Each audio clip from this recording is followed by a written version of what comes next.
straighten up, will you?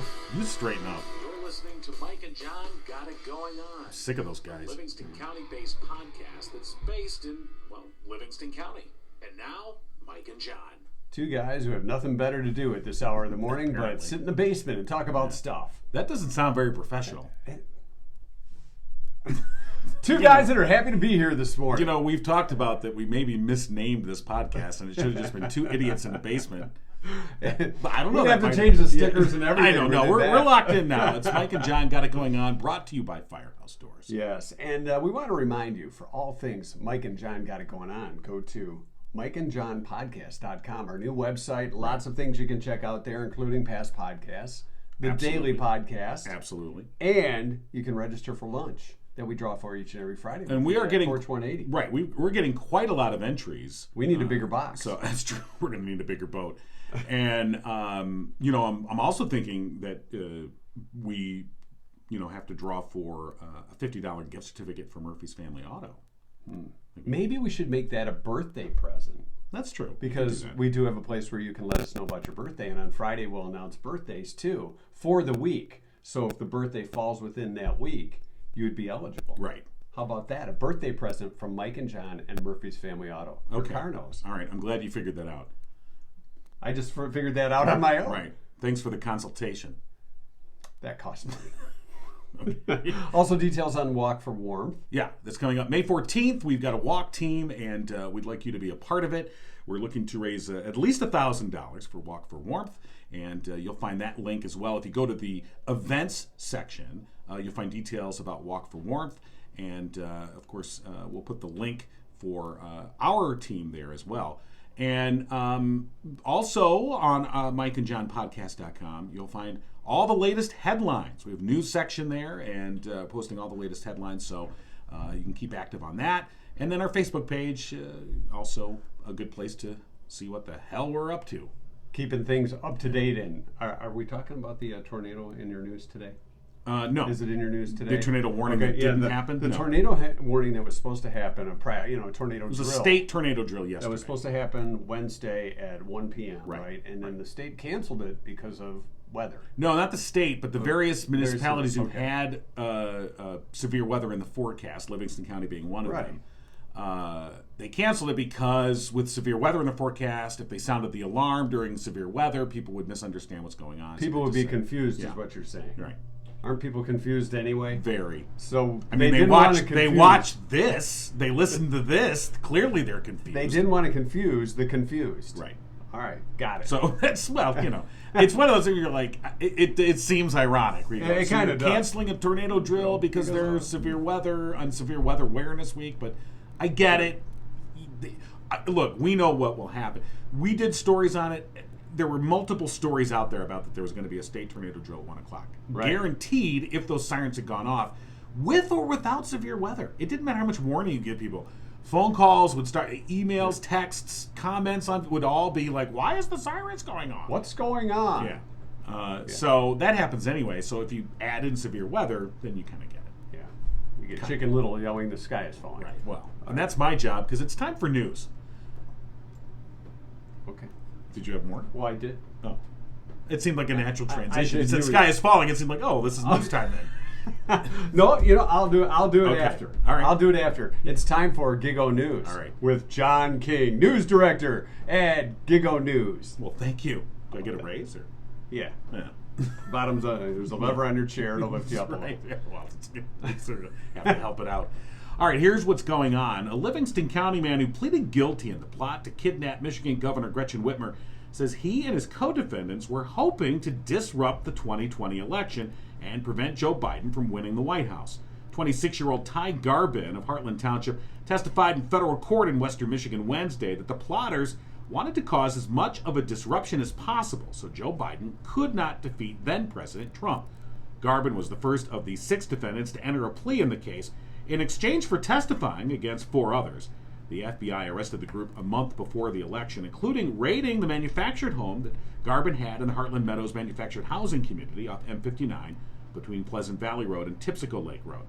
Garbin, an airplane mechanic, said the men trained at his property near Luther, Michigan, constructing a shoot house to resemble Whitmer's vacation home and assaulting it with firearms.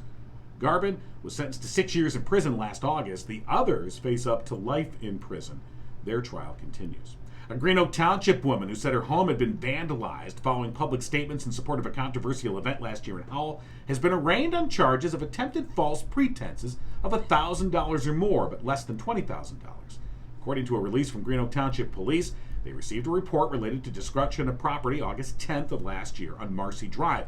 The caller, Renee Gideon, advised responding officers that someone had spray-painted racist graffiti on the side of her home. While beginning their investigation, officers say they learned through a Facebook post and GoFundMe campaign there was also damage done to Gideon's farm as well. The release says the post and GoFundMe site indicated the suspects had damaged a gate, greenhouses, and produce at Gideon's farm. But when officers attempted to locate the farm in question to gather further evidence, police alleged they were led astray by Gideon as to the location of the farm, and that she eventually admitted that she had lied about even having a farm. Gideon has declined to comment on the charges or the allegation that she lied to officers. Green Oak Township Police say there are still no suspects identified in the spray paint incident. Anyone with additional information can call them at 810-231-9626. Those who donated to the GoFundMe account had their money returned.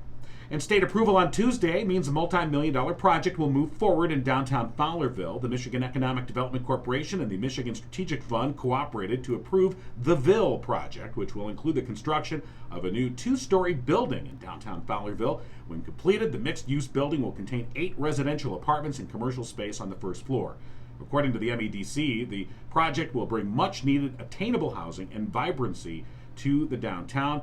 The project is expected to generate a total capital investment of $3.7 million that's supported by a $1.45 million Michigan Community Revitalization Program performance-based loan. The Village of Fowlerville is supporting the project through a 10-year Commercial Rehabilitation Act exemption valued at just over $450,000. And that's a look at what's going on.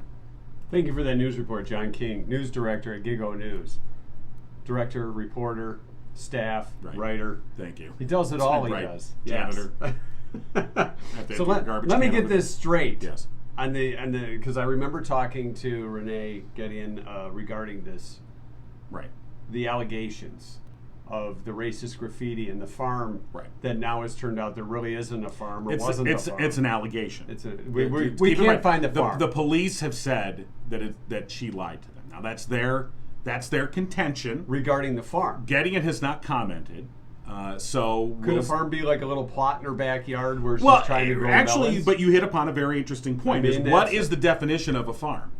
And so that's really what it boils down to. If she was renting space on someone else's land, that she could could be a say, farm. all right, so But she didn't give. She's telling them where it is, but it's not there. The allegation, and again, let's just be clear, it's an allegation. The allegation is that she lied to officers about that there was destruction to the farm, and then said, according to police, that indeed she did not have a farm. So that would be, if that turns out to be true, and we'll see, then that would be the basis for the charge. Gotcha. But it does boil down to, what's the definition of a farm? Where was this damage? If that was claimed, and we'll see what happens with that. The other issue here that is lost in this is, and just from my personal perspective, is the racist graffiti. Right.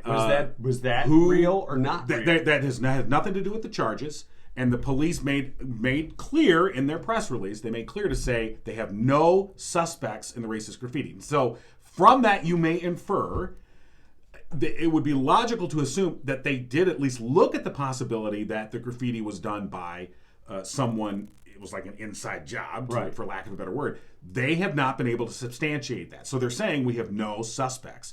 That being the case, the racist graffiti, who spray painted it? All right, who put it there?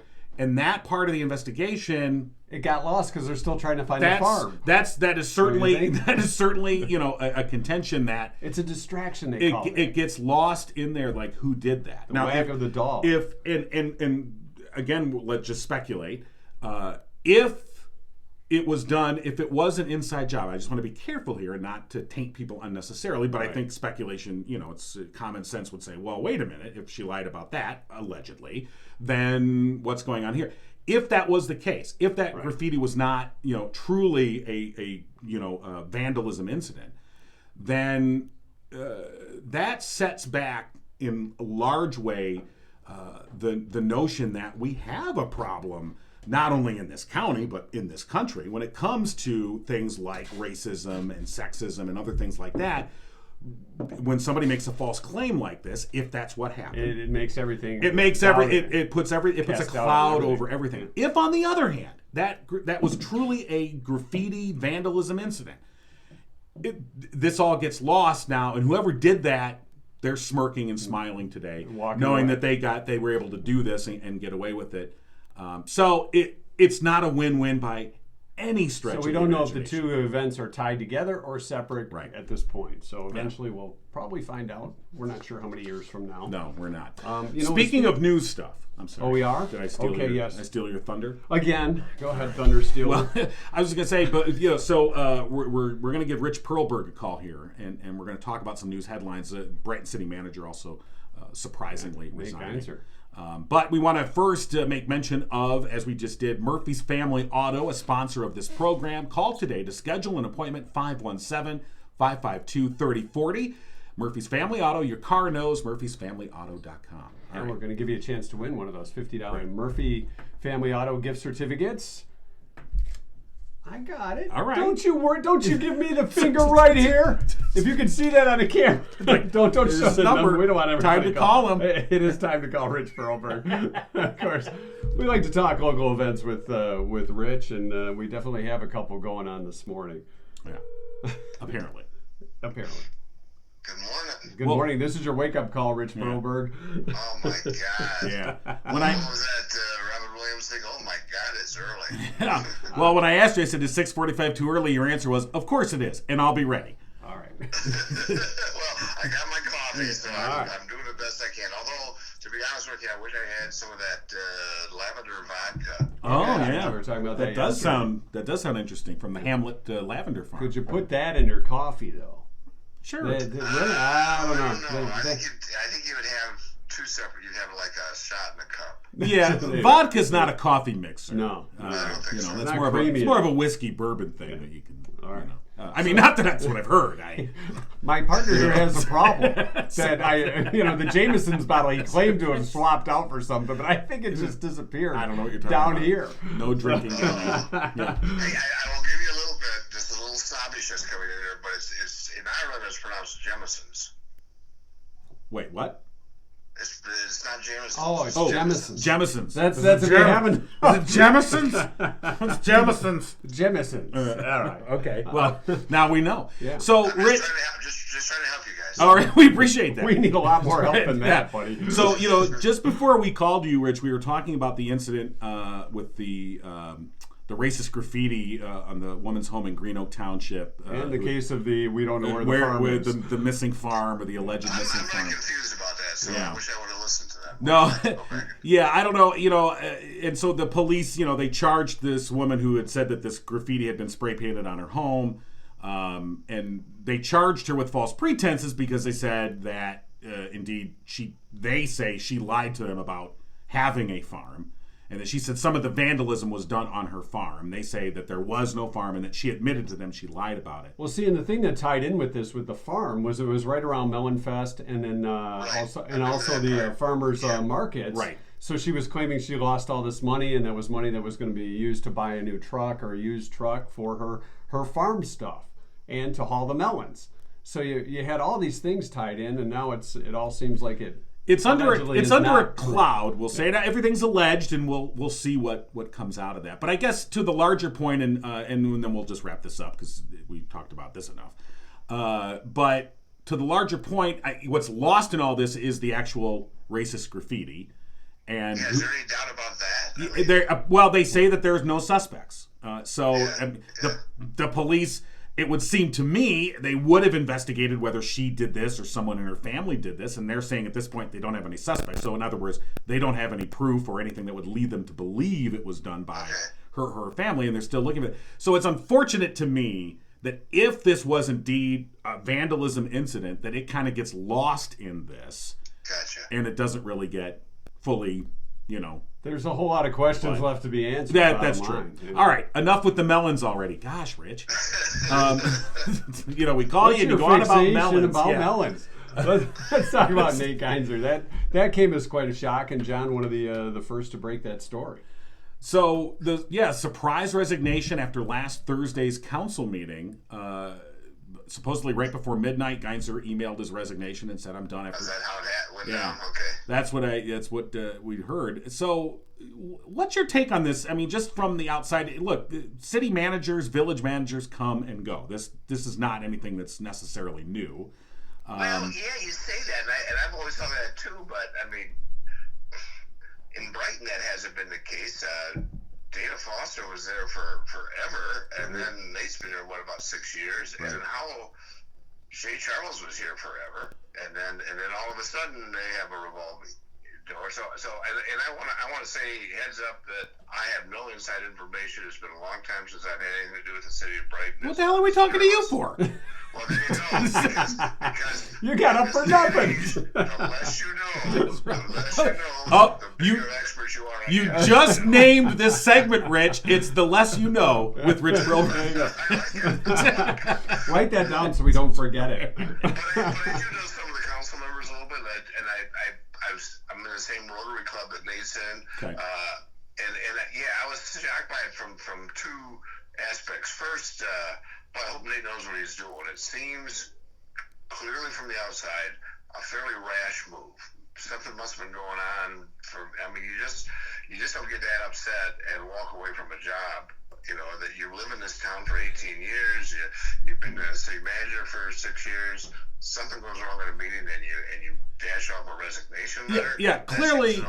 Do you know anybody else who would do such a thing? Who would just rashly, after almost 20 years, just say, "Have enough of this place"? I had enough of your crap. So clearly, I mean, the presumption is, and I think it makes sense, that whatever happened at last Thursday's council meeting was not the reason, if it even at all was involved. The last straw, probably. It was, the proverbial straw or whatever. Right. But I got another take on it. Okay. And if I'm on the city council, I'm looking at a mirror, because council members, school board members, they've got only a couple of jobs: hire your superintendent, your manager, approve a budget, and set some overall policies and see if it's being carried out. You hire your city manager to do it, and unless they were dissatisfied with Nate and wanted to go in this direction, they got to wake up the next morning and saying, "We just lost our city manager, and that wasn't our goal." Right. So what did we do about that? And I gotta believe they were happy with him. I've done this goes against all my instincts, but I've done a little bit of research. And 2 years ago, he got a big honking raise. They were saying glowing things about him, and back then his total compensation package was up about $128,000. Right. That's a nice chunk of change for running a city of 8,000. Wait a minute. There's an opening there? We could apply. All right, we got to go. We can do it as a team. Well, you guys would have to take a pay cut from this money. Oh, yeah. The podcast money is just amazing. But, I guess that the point that you bring up is well made, in that what you want is consistency. What you want, if you're a city council or a school board, I'm glad you brought them up too, because we've seen that happen around here. Yeah. Where it is, you're right. As where's that line between micromanaging? Like, you hire these people that have the expertise, that have the knowledge to do these things. You set some overall boundaries and then let them do their job. Now they're faced with, so now the council's attention is now diverted. So now they have to find a search firm. They have to go through that process. Then they have to post the position. Then they have to do all these interviews. They can't just use Indeed. Right. Then they have to go through all these interviews.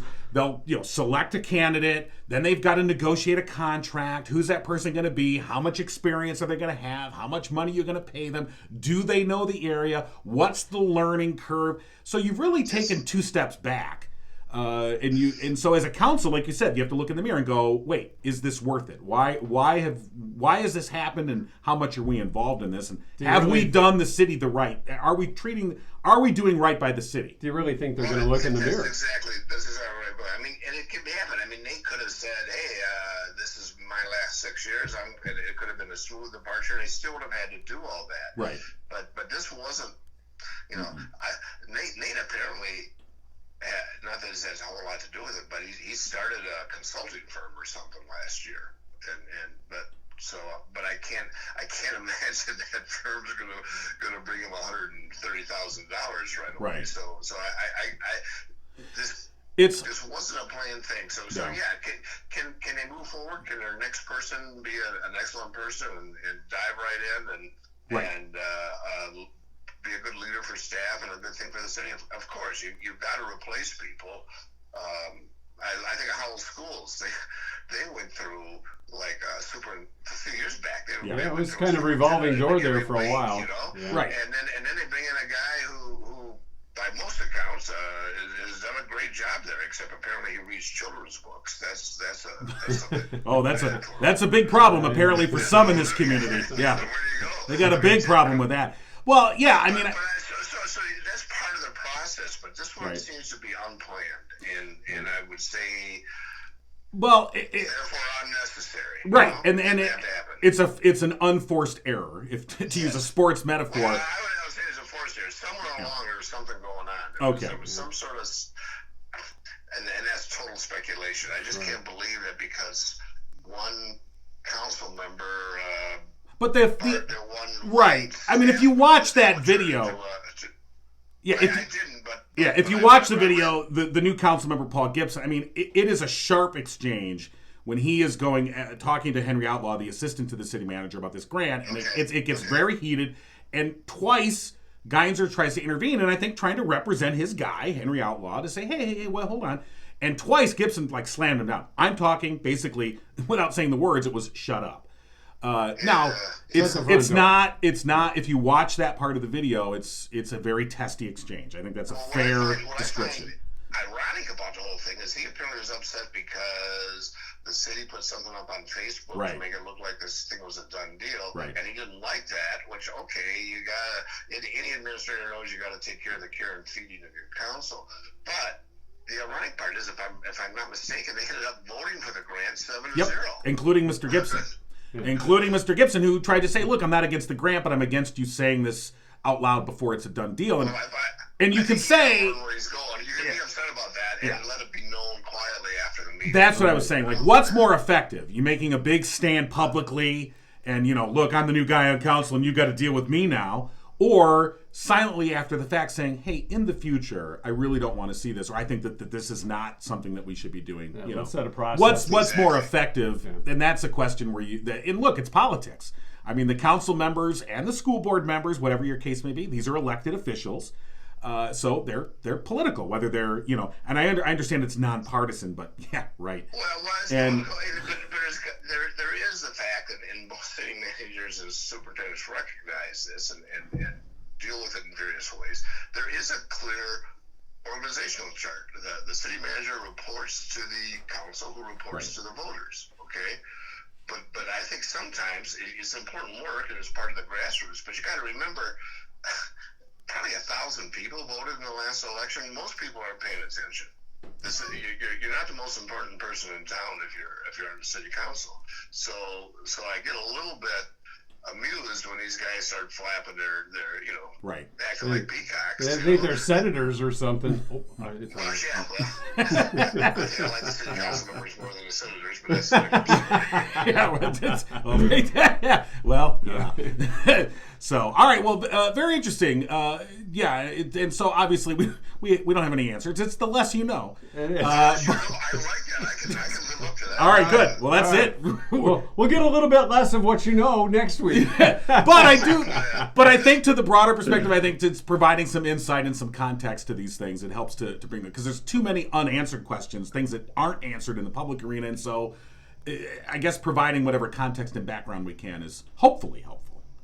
I hope it can be, and I'm going to go look for my vodka. All right. Well, hopefully you'll recover by next Thursday. It's 5 o'clock somewhere. It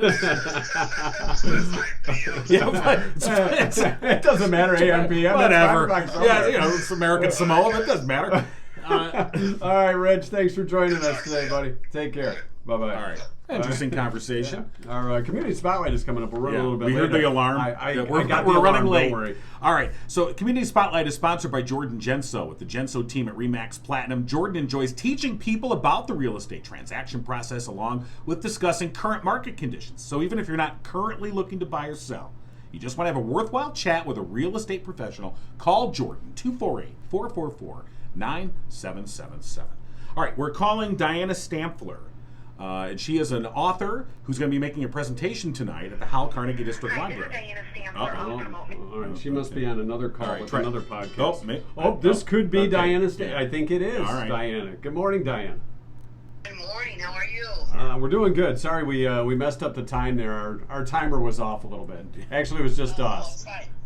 I hope you'll bear with us. I just thought it wasn't yesterday because I was in the UP and it would have been 6 a.m. Oh, God. Is the UP an hour behind us? The Western. The Western, yeah, like toward Yeah, the, 4 yeah. counties that Yeah. touch Wisconsin are an hour behind. Oh, that's right. I forgot about that. So, Diana, you're... We kept traveling in and out of counties and in and out of time zones. Oh, yeah. Well, I bet your phone got a workout changing the time then. So, it was interesting. Ladies of the Light is the topic in the books. Let's talk about what you're going to be covering. Well, I'm excited to be back down in Howell. I was there in 2019 with my book, Michigan's Haunted Lighthouses, and we had one of my largest crowds ever over at the Opera House. So I'm excited to be back and during Michigan History and Women's History Month to share stories about these female keepers who really were pioneers. They're so inspiring to read and hear their stories and their determination. And the fact that they were working in a government job side by side with men in the 1800s is unheard of, really. But even more so, they were paid the same salary. That's amazing. I don't know where things changed along the way, where women fell from that rank, but in at least lighthouse service, it wasn't a big salary. Keepers were paid, sometimes $300-$400 a year, Wow. so you weren't making a lot of money at that job. And you were working your tail off. I mean, you were climbing towers and hauling oil and polishing lenses and taking care of the house and the garden. And if you were a woman, maybe you were also raising children. Some of these keepers had as many as 10 children. So you think about the multitasking that goes on today, and boy, these women had us beat big time on that. Well, you look at the size of some of these lighthouses, and that's got to be a heck of a chore, not only for the women but the guys too. What's like one of the biggest ones that you researched for the book?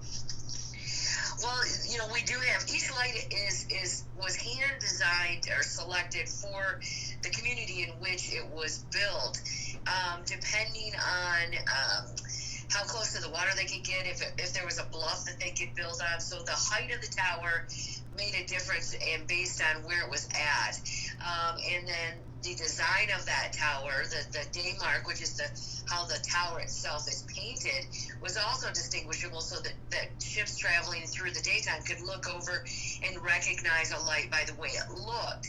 And then each of the houses were different, and oftentimes they were set up as duplexes, or they added on, or they maybe added a second house later for the assistant keeper. But the families, you sometimes had quite a lot of people. I always wonder, because these bedrooms weren't very big, like how many kids to a bed they had, and how high up they stacked the kids in the corner to find room for them all. But it really was their home, and even though they didn't make a big salary, they didn't have to buy or build or rent a house in the community. They were provided this house to live in, and they were provided everything they needed to keep that house going.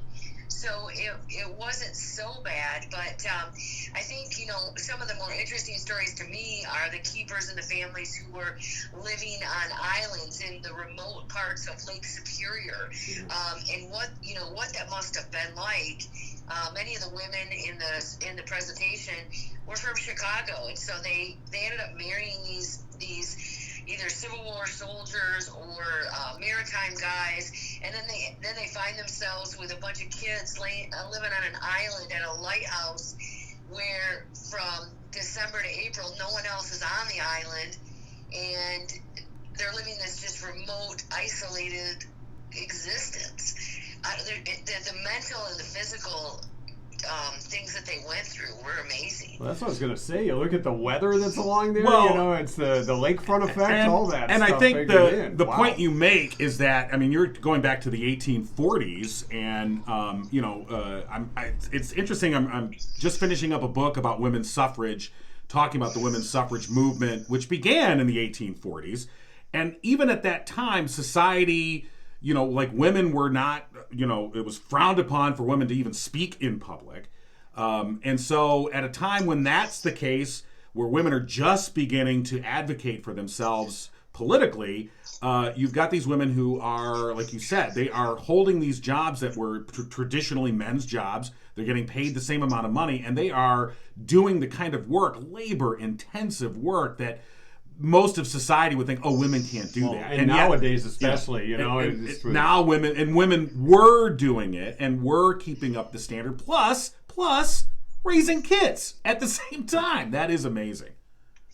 Yeah, and it was interesting because oftentimes, in most of these cases, these were women who were married to the man who was the head keeper, and he either died or was incapacitated, and she would step up into that role. And I don't know if it was just easier to, if they didn't have enough men, and it was easier for them to just let the women continue on because they knew the job. Right. Or if there was just this solidarity with them. And we have a couple instances. One lighthouse, which no longer exists, down in the Detroit area, where the woman was removed from her post. She was the wife of the keeper. He died. She took over. She was removed, but there was such the community went crazy about it, and they demanded that she be put back in her position. They started sending letters to the Lighthouse service, and she got the job back. Wow. I mean, these people, the communities really got behind these women. It's a story outside of Michigan, but we had a keeper in Michigan City, Indiana, and her name was Harriet Colfax, and she served there for over 40 years. She was in her 80s when she retired. She was under 5 feet tall, and there were stories that go around that the ships and the captains that were traveling through the Great Lakes rarely would say that I'm going to or coming from Michigan City, the port of Michigan City. They were coming to or going from Miss Harriet's port. They just, I don't know. It was just amazing to me to see the level of respect that these women had, right.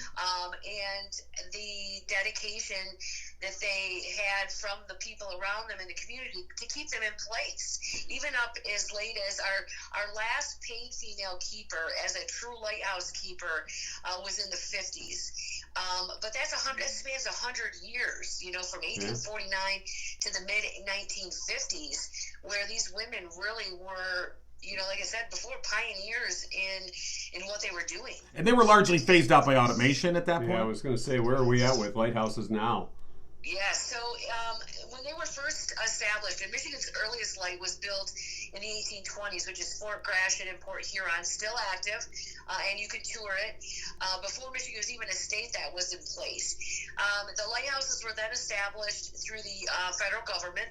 Positions often came appointments from the president's office. And then in the 1930s, they transitioned into the Coast Guard.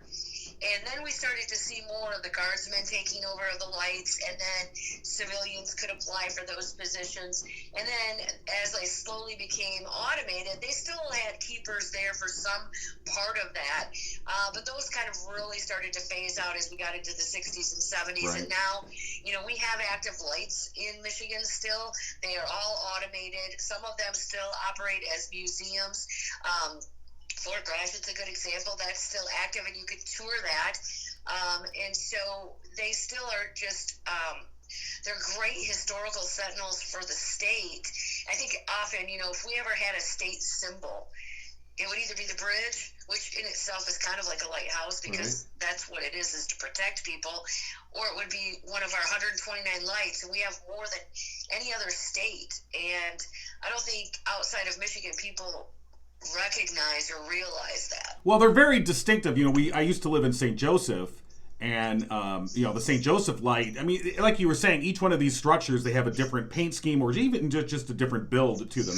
The outline, going, right? The outline of them are different, and some of these, most of them are just really beautiful architectural gems when you see them. But then they serve this historical purpose that they are still working today. So for tonight's presentation, tonight you'll be at the Howell Carnegie District Library from 7 till 8:30. Ladies of the Lights.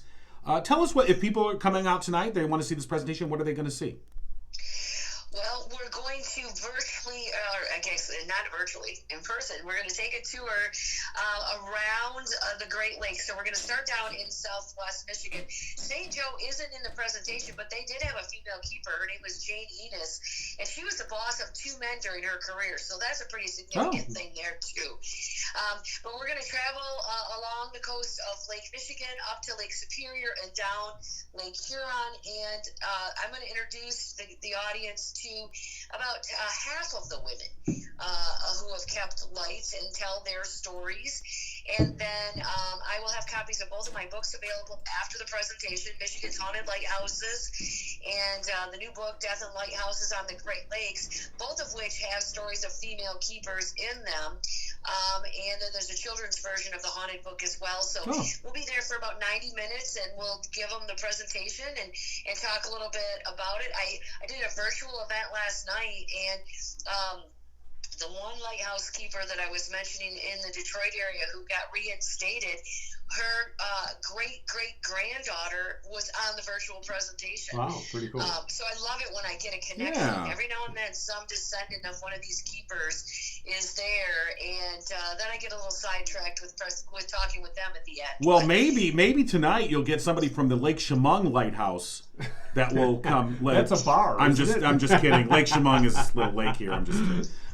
I'm being facetious. Before we let you go, Diane, I want to ask you what's most likely to haunt a lighthouse? Is it a former keeper or? No, good question. I would imagine in most cases it is the former keeper. Some of them are keepers who died there. Yeah. But in most cases, these are the keepers that served long periods of time. I mean, we had some of our keepers in Michigan, both men and women, who clocked in over 40 years. Wow. And some of them at the same light. So when you're that committed to an industry and to your job, and it really isn't just a job, right?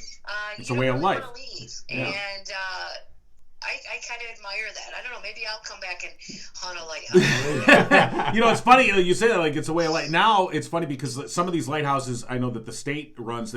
You can like stay there for the weekend. They're turned into like bed and breakfasts almost, where it's like, oh, you can live like a light keeper. And I'm like, yeah, not really. Yeah. We have a handful of programs in Michigan which have volunteer keeper programs, and you stay there, run the tours. Some of them out in the water, you are actually doing restoration. And currently, we only have one that's a bed and breakfast, which is the Big Bay Point Lighthouse up north of Marquette. It is also haunted, so one word of advice on that: do not read the ghost stories before you go to bed. Oh, okay. That's right. Because I did that, and I don't think I slept all night. Right. What's that sound? And there's got to be some strange noises in those old lighthouses, man. What is it? Old lighthouses. Yeah. And if you're up on a bluff and you're near the water, and the wind is blowing, Okay. That's just room for haunting right there, man. We're Shaggy and Scooby to solve this mystery. All right. Diana Stamfler giving a presentation Thursday night, tonight, 7 o'clock at the Howell Carnegie District Library's Ladies of the Lights, and people can go to the library's website. I think they're going to start letting people in around 6:45. And, of course, she'll have her books available. And, Diana, thanks for joining us. I think it sounds like a fun presentation for folks to check out. It's going to be a great way to celebrate Women's History Month for sure. Yeah, absolutely. Thank you so much for joining us today. Thank you. All right. Our Community Spotlight brought to you by Jordan Genso. Thank you again for sponsoring. You can give him a call, 248-444-9777 or 9777. You can also find him on Facebook, Jordan Genso, Community Servant, Community Realtor. All right. Now we got to go back to the beginning where we started. I'm sorry, I interrupted you. I interrupted you. As so always. one of the things I was going to point out for those that missed yesterday's post-show content. Right. Post-show content. Exclusive. Post-show, yeah. Exclusive. There was kind of a breaking story, and as we talked about things that happened kind of behind the scenes. It was a little bit behind the scenes. That may have driven folks away from their position. It was, at a it was, certain you job. know, like the Geinzer story. It was just another. It was just another. In and log of on the itself, fire. you're just sort of. It was just one of those things. You go, what is happening here? So yeah, that was revealed yesterday. Yeah. And it's comical yet not.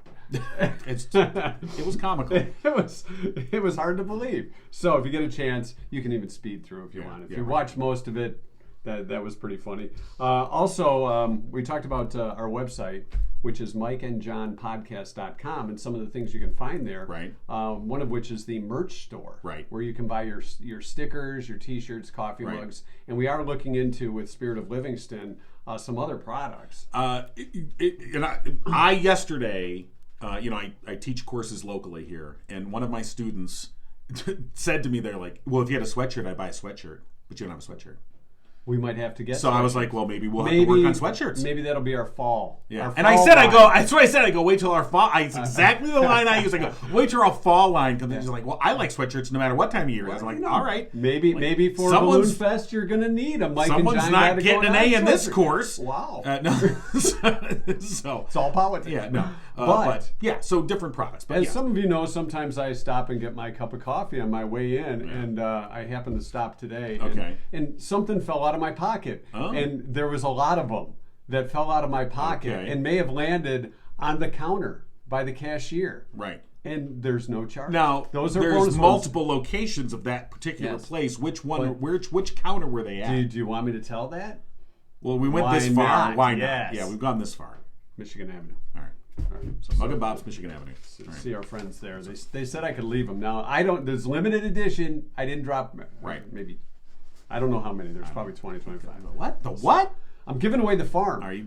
You just have to find our farm. Don't go there. Don't go there. Don't go there. Don't go there. All right. Of course, the police tried and they couldn't go there either. Hey-o! All right, I'm sorry. At least we gave you the location. I'm sorry. I where really that could farm not. Is I for those. I need to check myself at the door. Of course, we are brought to you by our friends at Firehouse Doors. Right. Located in Howell, serving Livingston County for the past 24 years. Residential and business garage doors. Right. Commercial rolling steel overhead door needs. They got it all. And of course, veteran owned. Mike, a proud U.S. Air Force veteran. They are a family owned business and they strive to treat each customer like family. And for the past 21 years, Firehouse Doors has been Livingston County's only authorized distributor for CHI overhead doors. And you have 1 week left. Time is running out to take advantage of that Mike and John bargain. Right. Until April 1st. If you tell them Mike and John sent you, you get 5% off your total bill. No exclusions apply. All right. Thank you to Firehouse Doors. 2-cent history lesson today. Bring it on. March 24th, it's International Day of Achievers. Oh. We're not allowed to celebrate. Not our day. It's where we pay tribute to achievers in any field, whether it be doctors, scientists, teachers, social workers, podcasters. Right. Those who have such an achievement. Used their imagination and vision Yeah. to ease or enhance the existence of humans. Who wrote that? Gene Roddenberry? Are we on TikTok yet? Unfortunately, yes. Chocolate covered raisin day. Chocolate. You know, if you're going to make a raisin taste better, that's one of the ways. I to like do it. Raisinets. Those are okay. I'm more of a goober man. What's But you knew that. What's the difference between a raisinette and a goober? What's in a goober? A peanut. A peanut. That's what chocolate covered peanuts. That's the goober. Yeah. Goobers and raisinets. Yeah. I like the little mint ones, chocolate covered mints. What are those called again? Then there's the snow. There's snow caps. The snow caps, but those are. I don't like snow caps because I don't like the little crunchy. You get the mint inside. I don't like the little sprinkle things. I don't like sprinkles. Never like sprinkles. They fall all over the place. Then you're licking your finger to try and pick them up. Except the dancer Just me. at the landing strip. But anyway, go on. Such an idiot. He's a goober. 1958, Elvis Presley was drafted on this date. The King got his first 65-cent military haircut. Wow. James Patterson was the barber. Oh, wow. Can you imagine? The guy was probably sweeping up the hair to sell. It could have.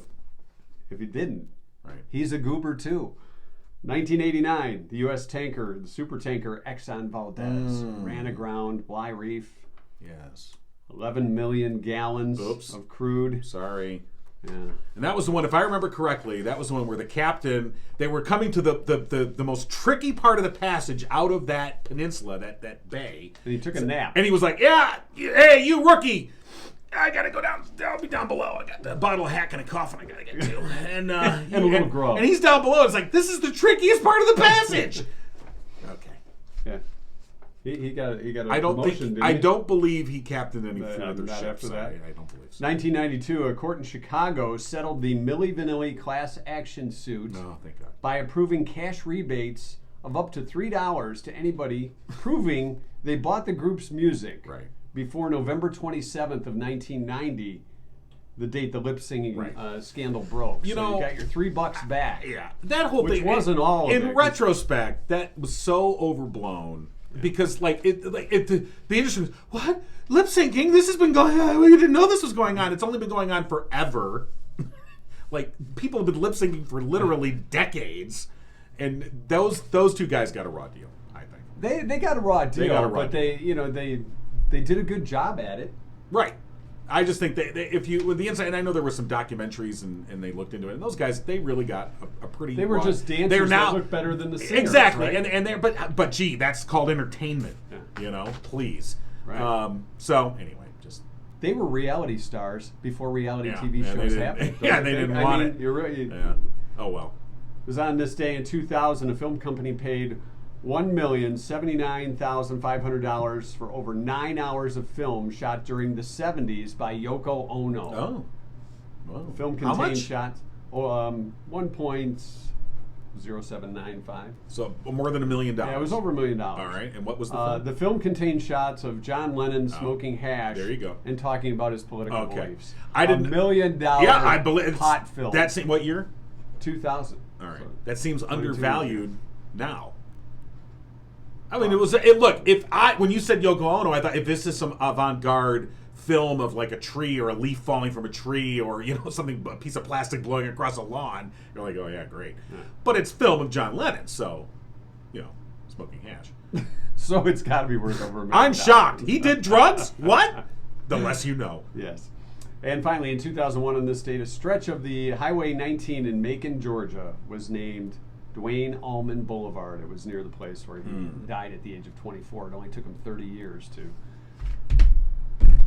name that piece of highway after All right. Duane Allman. The Allman Brothers. Died in 1971. Way to end it on a down note. Don't you have anything positive to end this show on? Tomorrow's Friday.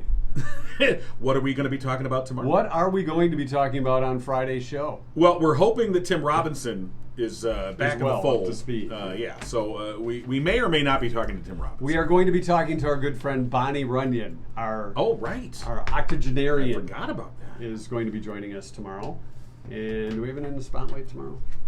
Yes, we do. We'll be talking with David Moan. Yes. He is an actor who will be starring in, as a matter of fact, tomorrow night is opening night, official opening night for the musical Gutenberg. The musical. Yeah. And And David Moan, we've talked to him before. Very funny guy, and I'm looking forward to seeing that show. And as a matter of fact, me and my wife are going to go see that show as well. So we'll be talking to David. You could take tomorrow. a couple stickers. I with think you. I will. I You're gonna absolutely hand them out will. at the door. It's like comes free with your ticket. I'm thinking, what is this? I'm just giving it all away. I came to see a show. What is this crap? So we've got a kind of an action-packed show tomorrow, Neil Woodward gonna join us? and maybe The Michigan Troubadour, possibly. maybe. Let me check We our got a email. big fat maybe. Let me check email. We got a big. We don't have a fat- confirmation yet, but the No. plan is, we'll put it this way. The plan is that we're going to talk with Neil Woodward tomorrow, of course, Michigan's Troubadour, based right here in Livingston County.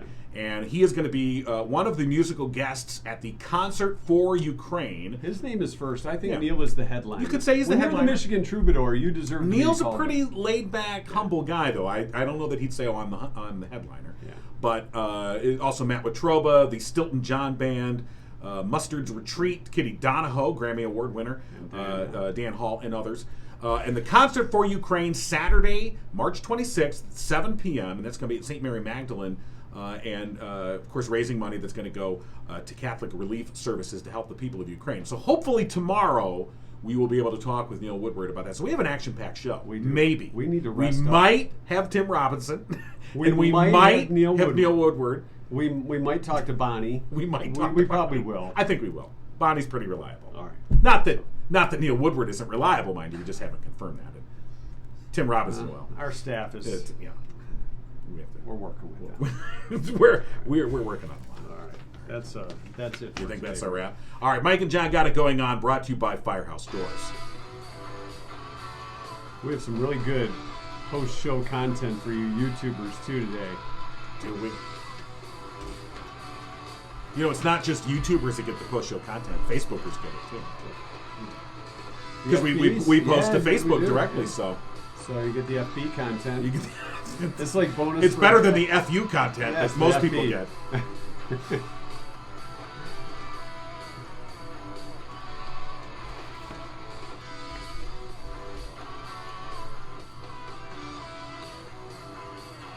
Really? Air guitar. I played a guitar. See, right there. That's me. Hand over the strings like this. I was a natural. It's a bassist. The ladies love bass. I played guitar. All right, we're post show. Post-show time. All right, What do you got? I got nothing. What do you mean you ain't got nothing? I got We nothing. promised this post-show. You were the one that promised it. I don't just have assumed anything. you had something. How come I always have to Are come we up with going a to post-show give them comment? some sort of inside look, or what do you think? Should we do a different All right. poster? Yes. Should we Turn your yeah. chair this way? Okay. Turn around. All right. Now on the count of three. Don't keep looking. Okay. What We're gonna give them those, like we were just on SUV. SVU. All right. SUV. Yeah. Why don't they It's have Mike law and and order John SUV? It's just them All right. driving around in an You SUV. ready? All right. 3, All right. 2, 1.